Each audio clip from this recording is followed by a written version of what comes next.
I'm honored to be able to speak a word.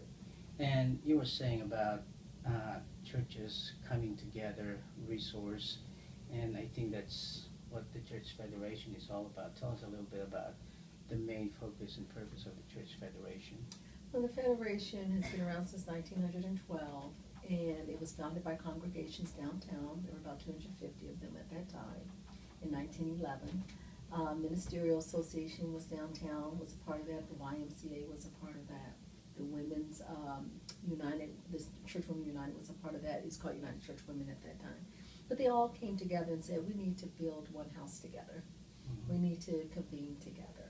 And they decided that that would be a place where they could proclaim the gospel together. There were revival services, there was all kinds of worship services and prayer. They started that way. Mm-hmm. But then they evolved and really felt that the morality of Indianapolis, at that time, that greater Indianapolis, needed to be addressed. Mm-hmm. So they were very concerned with young girls, for example, that were coming from the rural areas to the urban centers and them not becoming streetwalkers, as they called them back in that day. They were concerned about alcohol, because that was during the time of prohibition and that conversation. They were concerned about drugs and alcohol and the misuse of that.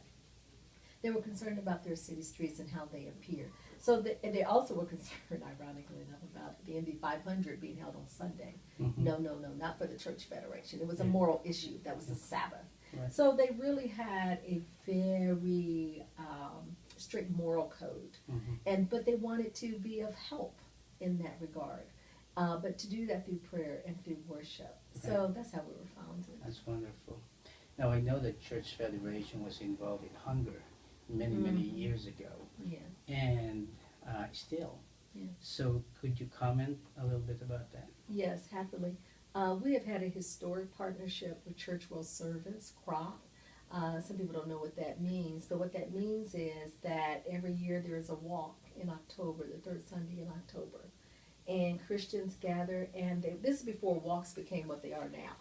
This has been going on since, the 30s or 40s, thereabouts. People have been walking every third Sunday of October to raise monies for the hungry. Mm-hmm. And we've been in partnership with Church World Service CROP for all these many years.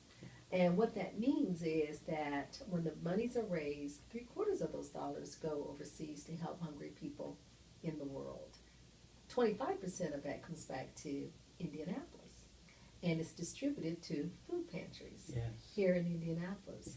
So we call those our food grants here at the Church Federation. And we are very pleased to say that we've been helping to shelve food pantries since then, since those early days. That's wonderful. And so we give grants.